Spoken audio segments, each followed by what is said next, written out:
Returning champions, Quiet Crimes, Mike and Tony. Back to Daryl Talks to Bands. How's it going, guys? Very good. Yourself? Not bad. How you doing? Pretty good. I think the last time I saw you guys might have been like at Reverence Audio doing the podcast last season. Not a lot has happened since then. Yeah, it was right behind me. Yeah. Yeah, beginning of the pandemic, I believe. It was right early stages where we were still like, oh, okay, well, if we're social distanced in the same room, that's acceptable right now. It was probably even in the phase where we were like, oh yeah, 2 weeks, we can do this. Yeah, we're going to be... no problem. Summertime, we're going to be having shows, and then by like next fall, it'll all disappear, and everything will be back to normal and great. Yay. Fast forward 1 year later. Here we are. Yeah, on the verge of what seems like, well, we're recording this just before the Easter long weekend. It's going to come out right after, but so we'll have definitive. We'll know probably by then what's happening, but it seems like things are getting grinded to a halt again, possibly. Yeah. I thought just now that you were going to say, oh, we're about to enter into the gray zone. I don't even know what that means. I don't know, but what are the zones? I'm confused by the zones now. I think that's the zone where Jay-Z mashed up his album with the Beatles' White Album. Yeah. That's the zone we're going to be in. All right. So it's like, it's classic and funky at the same time, but not really. It just fucking sucks still. It's pretty brutal. Yeah. So as a sound technician, Mike, and a band, what have you been doing to keep your time? Busy? Like essentially my life is over. But no. I mean, sorry to bring that up, but no, it's all good. I've been fortunate enough to find a small contract with a corporate gig for a short time. So that's cool. But then in a month or so, I'm going back to just kind of like figuring out what I'm going to do. Yeah. Hoping stuff comes back quick. Like, let's get those vaccines out. Well, there's a bit of hope with that. And something that a recurring theme is that, like, okay, we'll have some local and regional music probably happening first, which is cool. And then the big tours, who the hell knows? But, I mean, for big tours as a sound tech, would be another, form of income that has been, that doesn't exist now. Yeah, not only local, but like on some tours as a guitar tech, I would go out. Yeah, that's obviously not while. You're gonna have to get a real job one day, like Tony has. Tony, you like have a. It used to be the granite guy. Are you still the granite guy? No. I'm now the granite enthusiast. The granite, just a fan of granite, but you're not the guy. Not in the professional granite industry anymore. Like if I come over to your house and you have stone countertops, the first thing I will look at is your countertop. And is that quartz? Is that granite? Yeah. Like, let's look at the pattern. Yeah, I used to work with my my hands and the sweat off my brow and my back, but not anymore. What are you doing now? Now I pretty much I telework. I started working for the government. It's a very Ottawa thing to do. Yeah. Everybody in Ottawa that I've met that's not in the industry works for the government, basically, which makes sense. I know a lot of people who are in the industry who also work for the government. They just happen to have that as a backup kind of thing. I've been very fortunate this year. Well, that's having it on the side. Yeah. Exactly. If your 9-to-5 job is working for the government. Yes. If you're talking like maybe I'm talking of career more than just like doing it or whatever. But for people where it's their income, it's like shit. Yeah, everybody. A whole other story. It's like that's everybody I know whose income is like the industry is the main thing. Everybody is like either branched out into something else. Oh yeah, all looking for new jobs at this point. Everybody's had to kind of reinvent things. Yeah, and we're still kind of in the thick of it a bit. So, I mean, some bands have been pounding away and working hard in the studio. You guys do it at the Quiet Crimes pace. You guys are the most like nonchalant band when it comes to releases and creating hype around it. You're like, hey, we've done a song and here it is. We just don't want to bother anybody. We don't want to bother people with our loud and aggressive rock and roll. We just want them to casually enjoy. Oh man, Speaking of which, so a new single, and like a couple people have been saying it's cool or whatever. So I've been a bit more proactive, sending it to a couple like places that talk about music or whatever. And an amazing like reject review that we got was like, this is much too loud and much too hard and loud. I was like, well, that's kind of the point, though. Cool. Like that's what the song is like. It's very much straightforward rock, loud, and yeah, it's not like loud and hard. I found that weird. Like, all right, it's not your thing. That's cool, but like, I actually like that review. Why isn't this too loud and banging? Why doesn't it sound like tub thumping? Who is this that reviewed it? Like, yeah, who said that? Do you want to say who the reviewer was? Some blog. I honestly can't even remember. It was now. Pitchfork. Pitchfork said that. No, Pitchfork won't take the time to listen to us. Just kidding.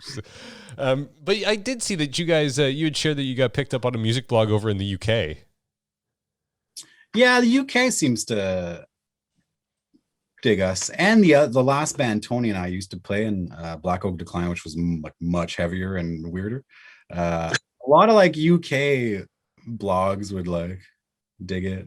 Yeah, they still rock over there, and not in the sense of like just the US kind of 5-finger death punch rock. Yeah. They're not scared to listen to something different than what they're used to, I guess. Yeah. What was it? There's something in there that made total sense to me, because it's kind of why I dug the sound of your band. Initially, it said like, if you like Queens of the Stone Age and Royal Blood, you should check out this band. I'm like, yeah, it's kind of accurate. Yeah, it's fair enough. I mean, thank you. For me personally, and like those are two huge influences. I know Tony's very much into Queens as well. Everybody loves Queens. Come on. Yeah, who doesn't love Queens of the Stone Age? There are people actually. That's one of the things, because I've been pretty forthcoming about my adoration for Queens of the Stone Age, but I think one of the reasons is because they didn't turn into, they always kind of like, they're a big band, but they're not like the Foo Fighters big where it became dark.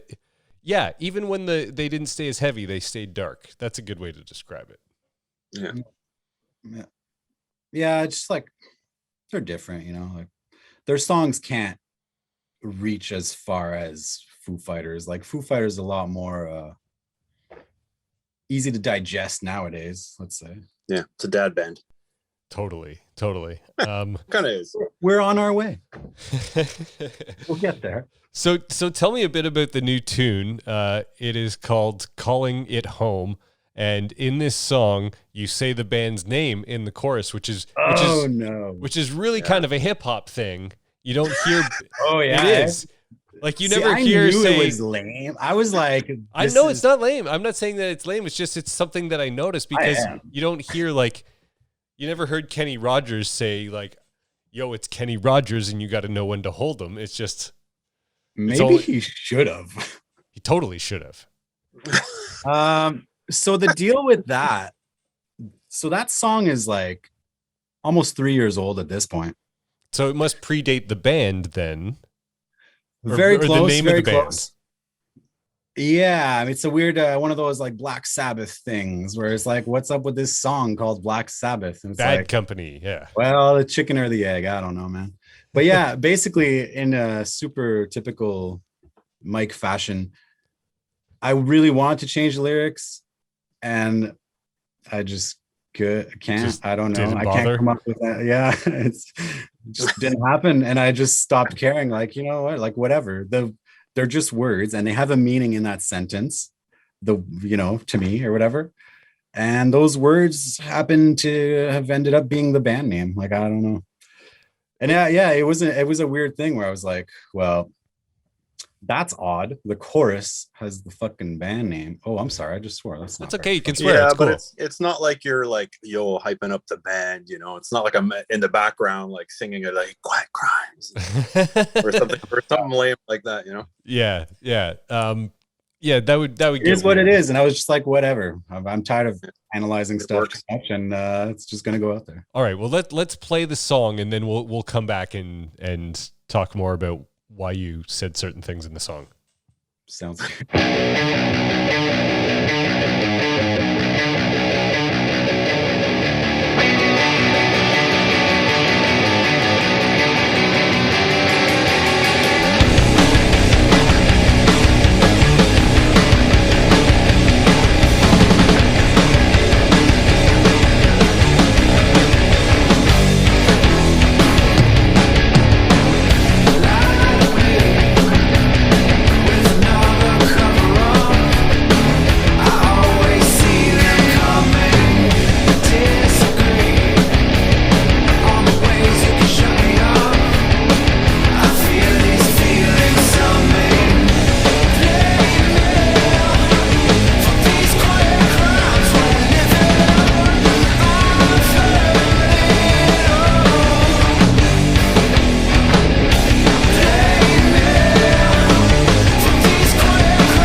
All right, so there's the video of the song where you it's called Calling It Home, but it probably should be called Quiet Crimes.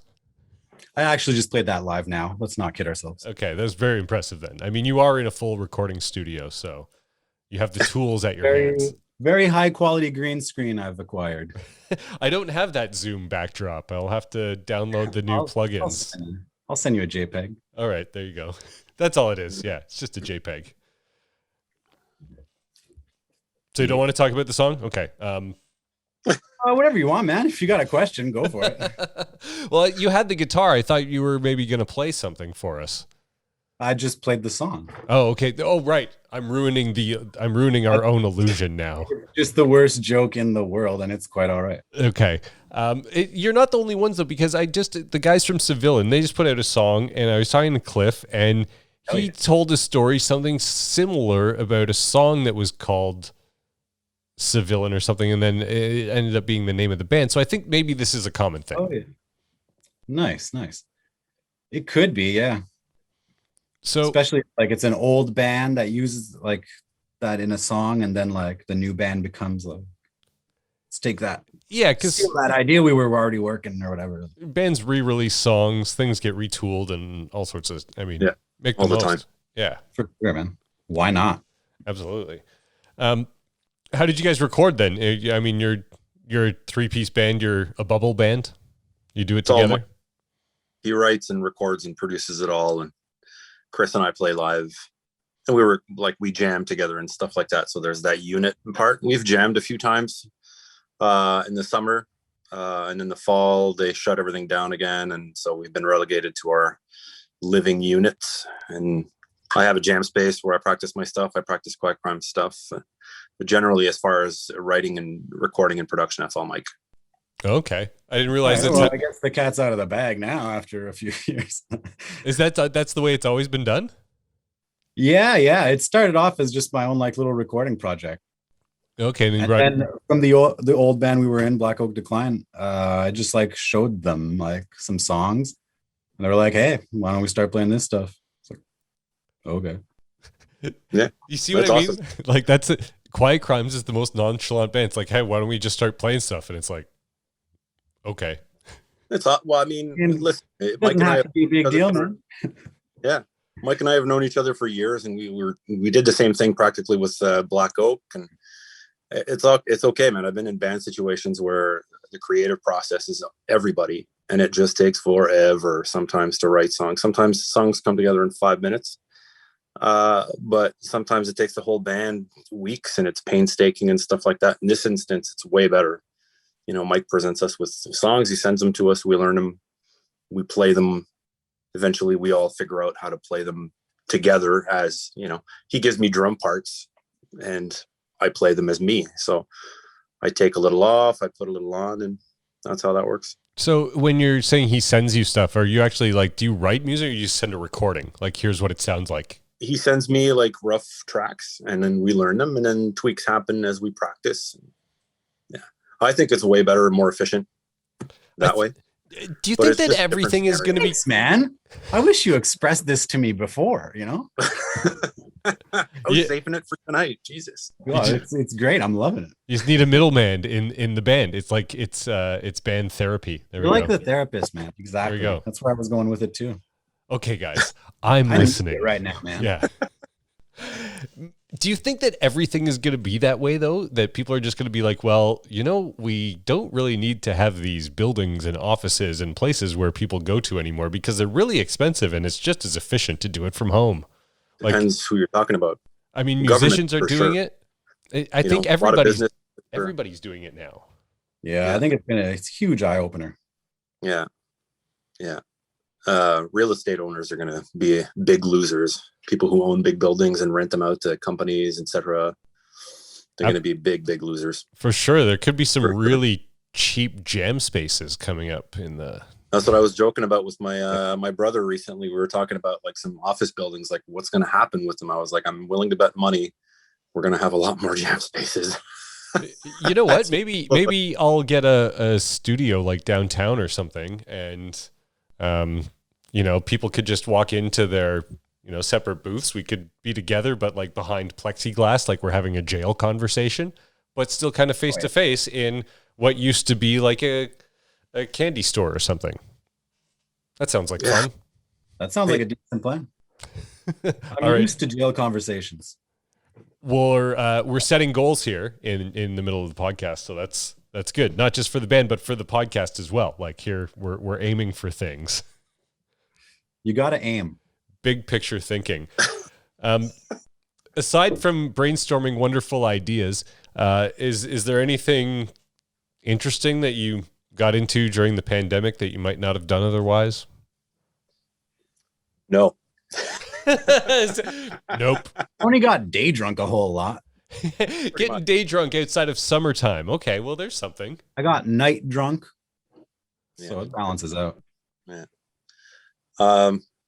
No, not really, man. I've just been taking it easy. Been going to my jam space pretty much religiously every week whenever I can, whenever the jam spaces are open.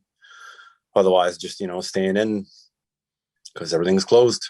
Yeah. So gaming a lot. That's actually been a surprisingly effective mental health tool because I get to talk to some of my friends online. It's cool. Like, Casey, Mike. Yeah, for sure. We don't hang out. He lives across town. We don't hang out. We don't see each other, but we're online every now and again, and we talk and we laugh, and it's great. It's awesome. Yeah, gaming, especially I think, is a time when we weren't jamming. A huge thing for a lot of people, and like you said, like being on TeamSpeak or whatever it might be. Even though you might be like on like a Navy SEAL team just blowing people up, you're still socializing and, just kind of shooting the shit. Yeah. Under normal circumstances, it would be super unhealthy to do that, or at least too much of it. We do it a couple times a week. It's good. It's fun. What are the big games that you're into? Just play Halo. Halo. Yeah. It's your standard, your go-to.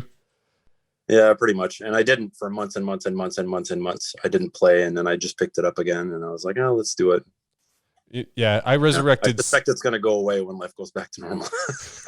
Hopefully. I mean, in the summertime too. Like you're probably going to want to find things to do outside, and I'm going to a lot. Just be outside. I think people are probably logging unhealthy amount of hours on gaming systems. And Netflix and screens in general. I think the pandemic has got us in front of screens more than ever before. Yeah, man. People who didn't even work on screens, who worked more in person, are now in front of a screen all day. Totally. And with screens and stuff like that, are you guys gonna get on the interwebs to do like any live stream, or are you gonna play songs as a band together and do rock and roll? We probably should. Yeah. I've always wanted to get more into like making more video stuff, video content. Just takes time. Yeah. Time and gear. You got to plan the time and prepare all that stuff. But that's one of those things that even pre-pandemic, that's always kind of been a possibility, just doing videos. I've been wanting to do like live music sessions for several years. I had started several years ago just recording live sessions out of my living room upstairs. Yeah. And like, I just wasn't happy with the end result, probably because of the super cheap cameras. But yeah, it's always been in the back of my mind. As like phone cameras are looking more and more amazing, like it's getting easier to do. So well, it's crazy now. Yeah. Like when the iPhone 11 first came out and shot in 4K, there was like a Lady Gaga music video, and the whole thing was done on iPhone, and it looked amazing, right? Like, believe it. Yeah. So the ability's there. It's just I probably should invest in some cameras and stuff too. I just go off the laptop. Yeah. I mean, it doesn't get. I can't do much better than this. It like 4K isn't going to make me look better. So there's like, what's the point? Just better resolution of what you're not happy with. Yeah. Yeah. But yeah, we did one live stream at the beginning of the pandemic, just like a single song for some benefit show. Together apart. Yeah. And yeah, that was cool. Like, it worked out well. like I know how to do it all. Well, also we haven't really been getting together at all since like, God knows how long. So yeah, it's I don't know. It's weird, right? Like I feel that I've never spent as many nights like just like looking at the walls or, Law and Order or The Sopranos and thinking like, I'm going to be doing more of this tomorrow and probably the next night too. And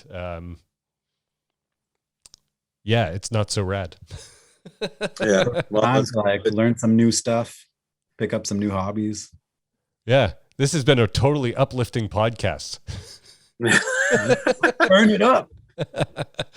Well, I mean, the new tune is solid. I always dig what you guys are, what you come back with every time. It's not you don't always come with a ton of material, but you come with quality. So, thanks a lot, man. do you think that you're going to have more songs before another 6 months time? We actually, yeah, like there's probably another like 4 or 5 songs we could just kind of wrap up and release.